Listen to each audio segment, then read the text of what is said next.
beijo. Muito obrigada, professora Marta. Que historinha linda. As crianças amam esse momento e estão cada vez mais pertinho da gente durante a semana de consagração. Então, esse é um momento especialmente para vocês, crianças, que vocês sempre estejam aqui com a gente, porque nós temos algo especial para vocês também. Bom, agora eu gostaria de fazer alguns agradecimentos. Nós temos também no Facebook o Adriano Silva nos acompanhando, de Nova Aparecida, Campinas, Rodrigo Oliveira, ele é do distrito de Vila Nova Aparecida, Jacinto Ramalho, ele disse que hoje está uma bênção, que ele não queria perder por nada. Nós temos também a Valéria Tamires Valério, ela mandou um abraço da igreja de Itobi, Ronaldo Mello, do distrito de São João da Boa Vista, também temos a Renata, da Central de Arthur Nogueira, Célia Barbosa, de Santa Genebra, Campinas, Kátia Mendonça, ela é de Casa Branca, São Paulo, Santiago Ramires, da Igreja Central de Pirassununga, e no YouTube nós temos a Central de Arthur Nogueira também nos acompanhando, mandou um grande abraço para todos nós, que seja uma bênção esta noite. Temos também Alexandre Souza, da Igreja de Vila Dias, Mojimirim, Luiz Paulo Sarmento, da Central de Araras, Rander Rodrigues, ele pediu que esteja abençoando durante essa programação, ele é do distrito de Cosmópolis. Temos também o Fábio Marino, da Igreja de Itapira, Carlos Camargo, da Igreja IE da Campinas, e João da Cruz, ele é do distrito de Londres. Bom, um grande abraço para cada um de vocês que está nos acompanhando, continue interagindo com a gente, comentando, que nós podemos mandar também um abraço para você. Bom, e agora nós temos uma mensagem muito especial, que ela tem toda uma história por trás, e quem vai me ajudar a contar isso é o pastor Josué. Pastor, conta um pouquinho pra gente como é que foi desenvolvido esse clipe que a gente vai assistir agora. Então, Kelise, como você disse, atrás de uma música sempre tem muitas histórias, né? Eu estava no momento para a gente gravar um CD e eu estava lendo os últimos capítulos do livro Grande Conflito e fiquei muito impressionado com uma mensagem que aparecia ali, né? Da coroação de Jesus Cristo, depois da sua volta, após o milênio, com a cidade santa já aqui na terra. Eu fiquei muito impressionado, aquilo tocou meu coração. E eu, então, peguei um trecho desse livro e mandei para o professor Valdecir Simões de Lima, né? E eu disse, olha, eu tenho esse texto aqui, você poderia fazer uma letra, né, para eu poder gravar? Então, ele fez essa letra e o Arinei Oliveira, ele fez a música e nós gravamos esse clipe, né? A Vida Eterna Começou, para a gente justamente ter essa ideia do que é que nos espera e que para aqueles que já aceitam a Jesus, a vida eterna já começou aqui.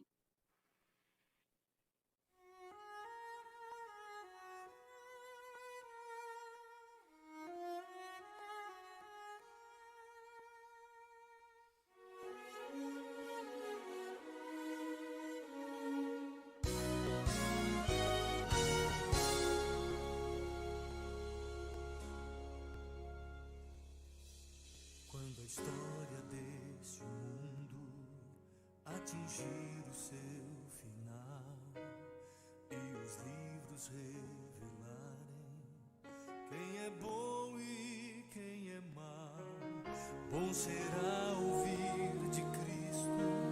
Muito tempo eu esperei, vinde bem-aventurados ao lugar que preparei. Cristo abraça junto ao trono, incontável multidão, toda tribo, povo e língua, toda terra e nação, com poder e majestade, os recebe em sua glória, dá a eles nova vida, novo reino, nova história.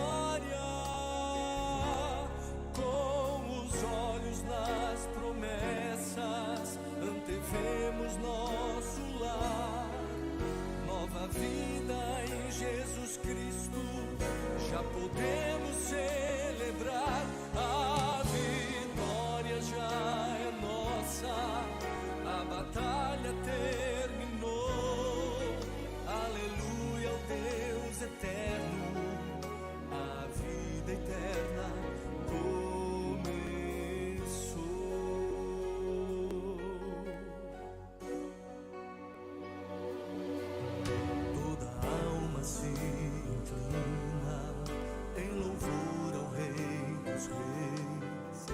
sentir o amor eterno, retratado em suas leis, na presença do universo, Jesus Cristo é coroado e extermina para sempre toda mancha do pecado.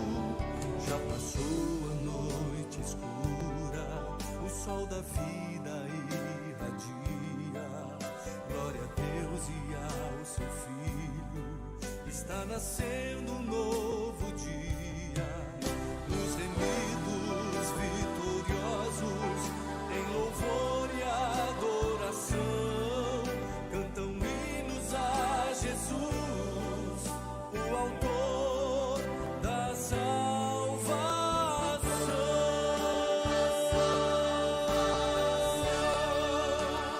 Com os olhos nas promessas, antevemos nosso lar.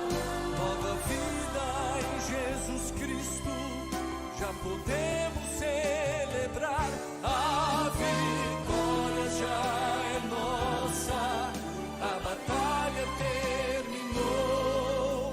Aleluia ao Deus eterno, a vida eterna começou. Todo mal já ficou pra trás. Reina alegria para sempre. Com os olhos nas promessas, antevemos nosso lar. Nova vida em Jesus Cristo, já podemos celebrar. A vitória já é nossa, a batalha terminou.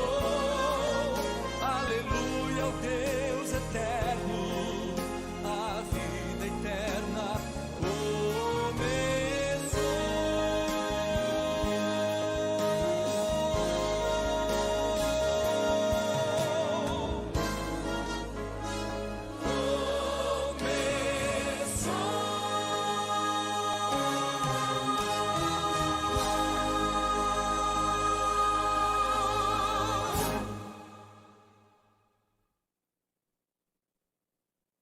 Pastor, que lindo essa história, que coisa linda essa música. Fiquei emocionada de ver. Eu acredito que quando a gente conhece um pouco mais da história por trás de uma música, tem muito mais sentimentos, tem muito mais reflexão. Pastor, eu não combinei isso com o senhor, mas eu achei muito legal, olhando aqui para o senhor, mostrar sua parede um pouquinho, fala um pouquinho comigo.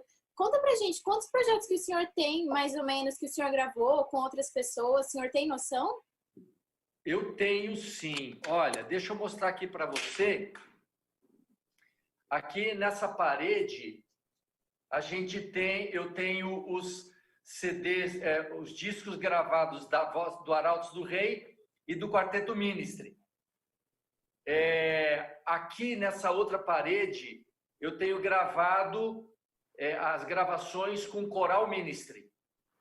E aqui nessa outra parede eu tenho as gravações dos solos. Ao todo dá 23 gravações. Pastor, que incrível! Pensa, uma pessoa produzir tanto, participar de tantos projetos, é uma vida de muita bênção. Bom, e para a gente continuar nesse sentimento de louvor e adoração, eu gostaria de chamar o hino 317, Sobre o Altar.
pois fé e poder e louvor a Jesus queres dar.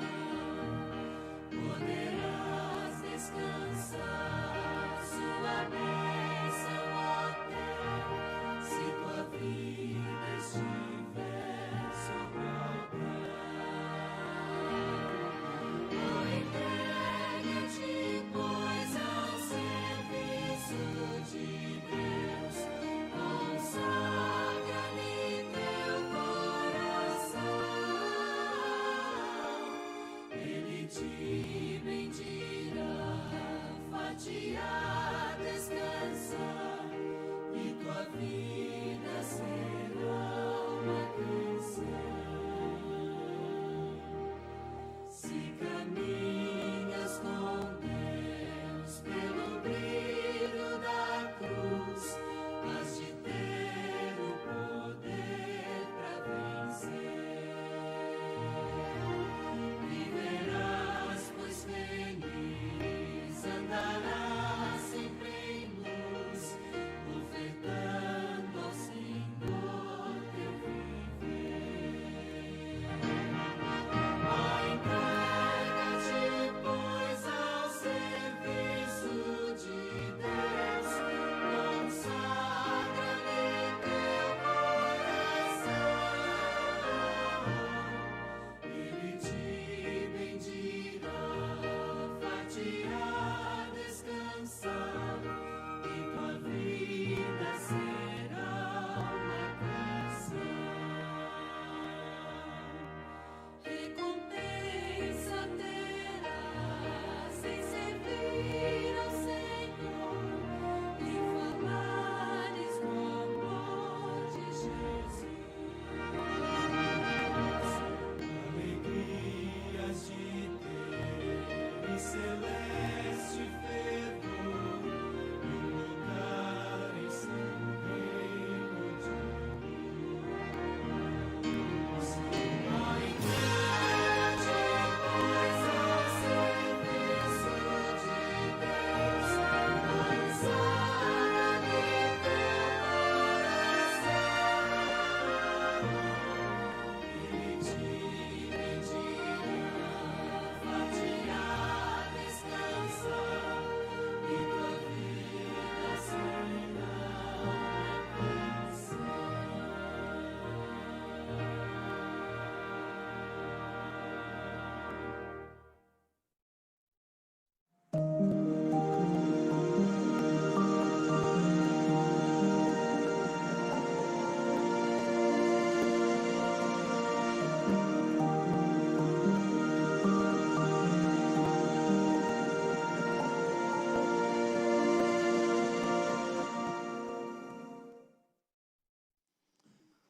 Olá, amigos, sejam bem-vindos para mais um dia da nossa semana de oração, Primeiro Deus em Minha Casa.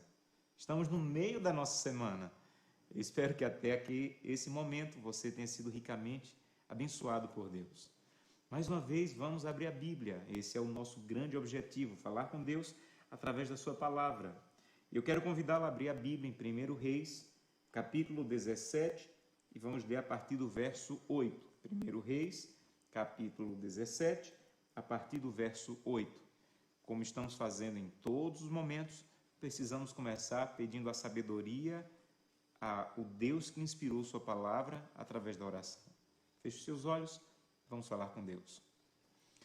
Querido Pai, mais uma vez, Santo Deus, vamos estudar a Tua palavra e te agradecemos por isso. É um privilégio para o ser humano, limitado, mortal, pecador, poder ter acesso à palavra de Deus. Nós te agradecemos por esse privilégio, mas também te pedimos, Santo Deus, que esteja conosco, que fale ao nosso coração. Isso te pedimos em nome de Jesus. Amém. 1 Reis 17, a partir do verso 8, diz assim: Então veio a palavra do Senhor a Elias, dizendo: Levanta-te e vai para Serepta, que pertence a Sidom, e demora-te ali, onde ordenei a uma mulher viúva que te dê comida. Então ele se levantou e se foi a Serepta. Chegando à porta da cidade, estava ali uma mulher viúva apanhando lenha. Ele a chamou e lhe disse: traze-me, peço-te, uma vasilha de água para eu beber. Indo ela a buscá-la, ele a chamou e lhe disse: traze-me também um bocado de pão na tua mão. Porém, ela respondeu: tão certo como vive o Senhor teu Deus, nada tenho cozido. Há somente um punhado de farinha numa panela e um pouco de azeite numa botija. E veis aqui, apanhei 2 cavacos e vou preparar este resto de comida para mim e para o meu filho. Comê-lo-emos e morreremos. Elias então lhe disse: não tenha medo. Vai, faze o que disseste, mas primeiro faze dele para mim um bolo pequeno e traze-me aqui fora. Depois farás para ti mesmo e para o teu filho. Porque assim diz o Senhor Deus de Israel: a farinha da tua panela não se acabará, o azeite da tua botija não faltará, até o dia em que o Senhor fizer chover sobre a terra. Verso 15, foi ela e fez segundo a palavra de Elias. Assim comeram ele, ela e a sua casa muitos dias. E da panela a farinha não se acabou, da botija o azeite não faltou, segundo a palavra do Senhor, por intermédio de Elias. Uma história impressionante, não é? Uma história conhecida, uma história que desde pequenos ouvimos na igreja, mas é uma história que talvez você não tenha parado para pensar nela na perspectiva que queremos apresentar essa semana. A ideia de Deus em primeiro lugar, como é o tema da nossa semana. Vejam, quando Elias está vivendo esse momento, é na verdade o momento da pior crise na história do povo de Israel. Desde o momento em que os reinos norte e sul foram divididos, lá com o neto de Davi, esse é o momento de maior crise. Um rei chamado Acabe, casado com uma rainha chamada Jezabel, está governando o povo de Israel e levou o povo de Deus à idolatria, levou o povo de Deus à distância. E Deus, para resolver crises, ele levanta homens. Nunca esqueça disso. Me mostre uma crise na Bíblia e eu vou lhe mostrar a solução de Deus. A solução de Deus sempre é homens e mulheres consagrados para enfrentar essas crises. Você lembra da história, por exemplo, de Golias? O povo está com medo diante do gigante, Deus não levanta um exército, Deus levanta um homem, Davi. O povo está há mais de 400 anos no Egito, Deus não levanta um exército, Deus levanta um homem, Moisés. Quais são as crises que você está enfrentando? Quais são as crises que a tua igreja enfrenta? A solução de Deus sempre é homens e mulheres consagrados para enfrentar essas crises. Mas há uma outra verdade nessa história. A verdade é que essa história não tem apenas uma crise, tem várias. Tem a crise espiritual do povo de Deus. Tem a crise da falta de chuva, da seca. Deus manda Elias para outra crise, para o deserto. Os corvos o alimentam, mas vem outra crise, o riacho que ele bebia água seca. Aí vem outra crise, ele vai para uma viúva que não tem comida. E logo em seguida do que lemos tem outra crise, o filho da viúva morre. É crise sobre crise, crise e mais crise. Para te mostrar uma coisa, meu irmão, minha irmã, Deus não se atrapalha com crises, Deus age nas crises. Quais são as tuas crises? Você tem um Deus poderoso para enfrentar, agir e resolver. Mas algumas vezes, Deus permite que as crises cheguem, porque nós somos propensos como seres humanos a olhar muito para o balde das bênçãos. E às vezes Deus permite que o balde seque um pouquinho para a gente tirar os olhos do balde e começar a colocar os olhos na fonte.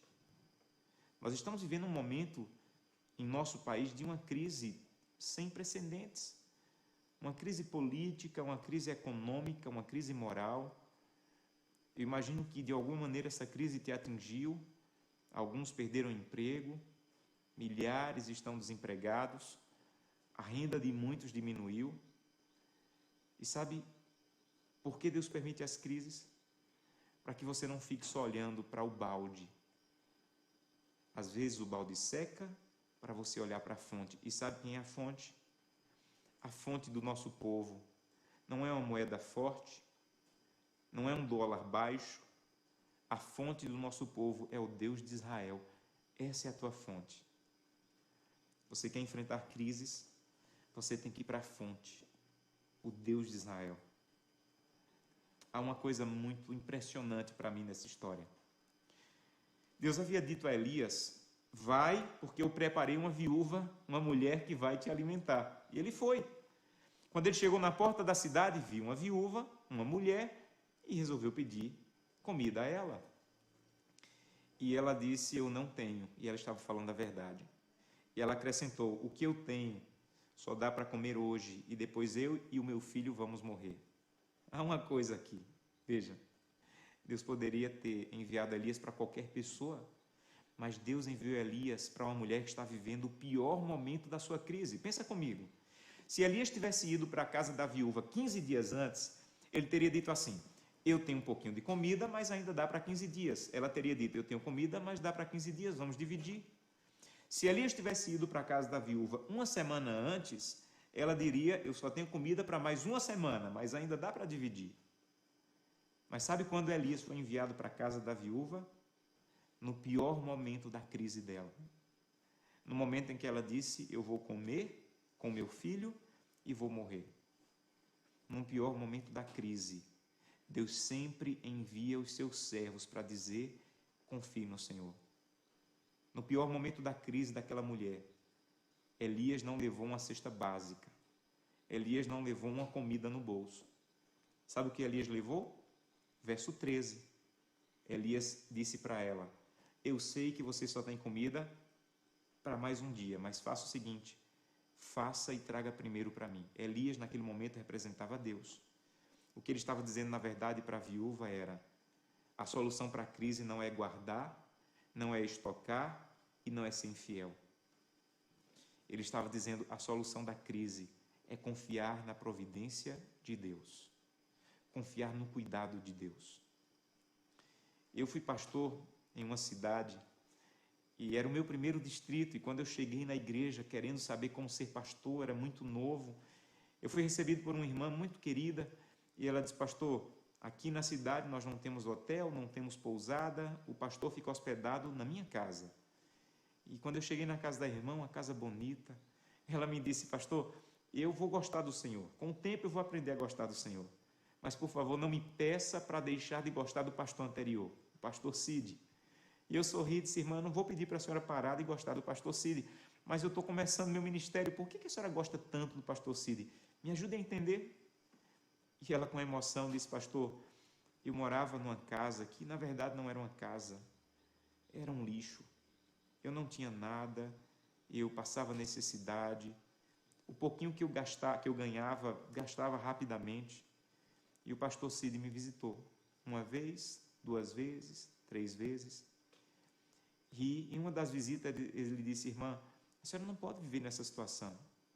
Irmã, seja fiel a Deus, confie em Deus.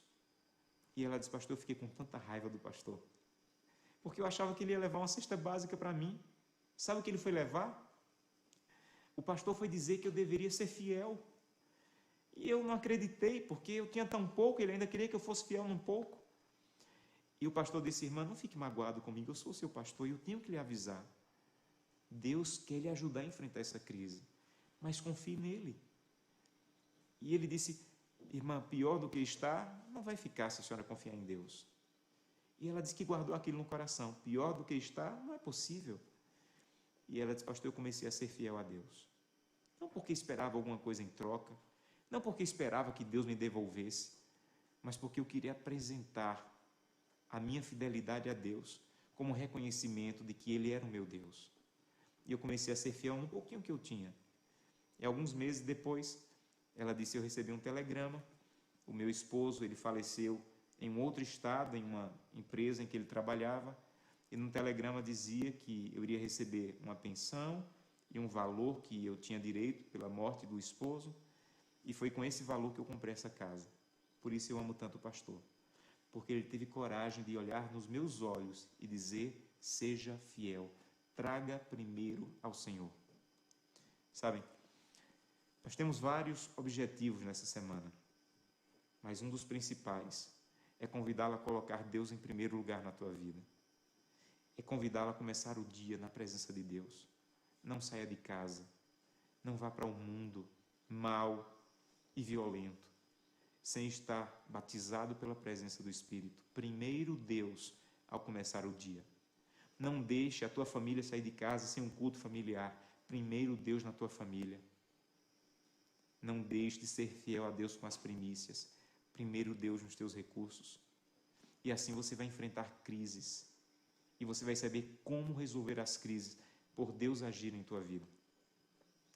Mas há uma outra lição nessa história que também me chama a atenção. Sabe, eu gosto de pensar de onde veio a coragem de Elias. Se coloque no lugar de Elias. Você acha que seria fácil ver uma viúva com um filho, fazendo a última refeição, esperando a morte, e você ainda ter a coragem de dizer, traga primeiro para mim? Você acha que foi fácil? No lugar de Elias, você faria o mesmo? Às vezes eu penso que eu não faria assim. Por que Elias fez? Você acha que Elias foi firme com a viúva porque estava preocupado com a fome dele? Você acha que Elias pensou assim, eu tenho que ser firme com essa viúva porque se ela não me der comida, eu não vou almoçar hoje. Então eu vou ser firme com ela e dizer, traga primeiro para mim. Entenda uma coisa. Um homem que vem do deserto e é alimentado por corvos, não tem medo de passar fome. A preocupação de Elias, meu irmão, minha irmã, não era com ele. A preocupação de Elias era com a viúva. Sabe por que estamos fazendo essa semana de oração? Não é porque as coisas não vão bem na igreja e precisamos dizer, olha, você tem que ser fiel. A nossa grande preocupação como líderes é com tua vida, com tua família. A nossa grande preocupação ao fazer essa semana de oração é convidá-lo a dizer, Senhor, eu não tenho colocado o Senhor em primeiro lugar. Eu tenho colocado o meu egoísmo em primeiro lugar, a minha vontade em primeiro lugar, os meus desejos em primeiro lugar. E você tem duas opções, as mesmas da viúva. Viver com o que você tem, esperar a morte, esperar acabar, esperar o fim. Ou 2, confiar na promessa de Deus e ver os milagres de Deus. Sabe quem mais experimentou os milagres de Deus ao longo da história? Foram pessoas que, como a viúva, disseram, primeiro Deus. Olha para a Bíblia. E você vai enxergar pessoas que diziam, eu não tenho praticamente nada, mas o que eu tenho é teu, Senhor. Você lembra de Maria? Quando o anjo disse assim, Maria, você vai ser a mãe do Salvador? Ela sabia que poderia ser apedrejada, porque uma mulher que ainda não era casada, parecer grávida sem ser do seu noivo, poderia ser apedrejada. Sabe o que ela disse? Faça-se em mim a tua vontade. Sabe o que é isso? E alguém dizendo, tudo que eu tenho é teu. Usa para o que o Senhor achar por bem. A mesma coisa a viúva falou. Cada pessoa que entregou a vida a Jesus Cristo teve que tomar essa decisão. Deus em primeiro lugar. A prioridade é para Deus. As primícias são para Deus. E quando você faz isso, você experimenta o poder de Deus na sua vida. Me deixa terminar com uma história particular. Eu ensinei aos meus filhos, desde pequenos, a pegar uma parte do dinheiro que eu dou para eles de mesada e devolver o dízimo e as ofertas. Eu quero que eles aprendam a experimentar Deus, a reconhecer a grandiosidade de Deus na vida deles. E um dia aconteceu uma coisa curiosa. O pastor da nossa igreja estava fazendo uma reforma e disse, olha, nós precisamos de uma oferta de sacrifício. Não é o dízimo, não é a oferta regular, é uma oferta extra dízimo e extra pacto para a reforma. E minha filha disse à mãe, olha, mãe, eu vou dar essa oferta. E a mãe disse assim, olha, o pastor falou que nem é o dízimo, nem é o pacto. É aquele valor que você está guardando para comprar um presente. Ela disse, mas eu vou entregar. Isso foi um sábado, no domingo ela levou algo como R$50 para a igreja e confiou em Deus. Passou segunda, terça, na quarta minha irmã foi nos visitar e ao final do dia disse assim, olha, a tia vai deixar um presente para vocês. E deixou dentro do envelope, imagine, R$50. E minha filha abriu o envelope e disse, mãe, eu entreguei a Deus no domingo, Deus já está me devolvendo aqui na quarta. Sabe o que é isso? Eu sei que Deus é capaz de devolver. Ela não deu porque esperava Deus devolver, mas Deus devolveu. Eu sei que Deus é capaz de devolver, mas não adianta eu saber. Minha filha tem que saber também. Minha filha tem que experimentar Deus na vida dela. Ela tem que conhecer que Deus é fiel e é capaz. E é esse o meu convite para você. Eu quero convidá-lo hoje a dizer: Santo Deus, a prioridade é tua, a primazia é tua. E eu quero te colocar em primeiro lugar na minha vida. Esse é o seu desejo? Eu quero orar com você. Feche os seus olhos e vamos falar com Deus. Querido Deus, a tua palavra hoje nos fez um convite. Me coloque em primeiro lugar. E nós estamos dizendo: Santo Deus, me ajuda a te colocar em primeiro lugar, como aquela viúva fez, e reconhecer o teu poder em nossa vida. Recebe-nos, Santo Deus, ajuda-nos a sermos fiéis a ti. É o que te pedimos em nome de Jesus. Amém.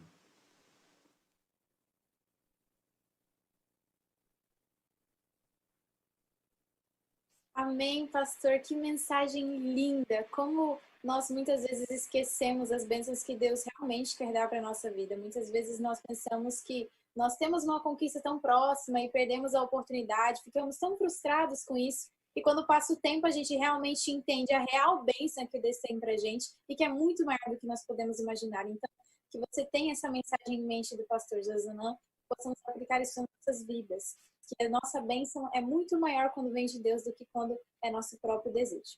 Bom, e para finalizar, eu gostaria de mandar mais alguns abraços durante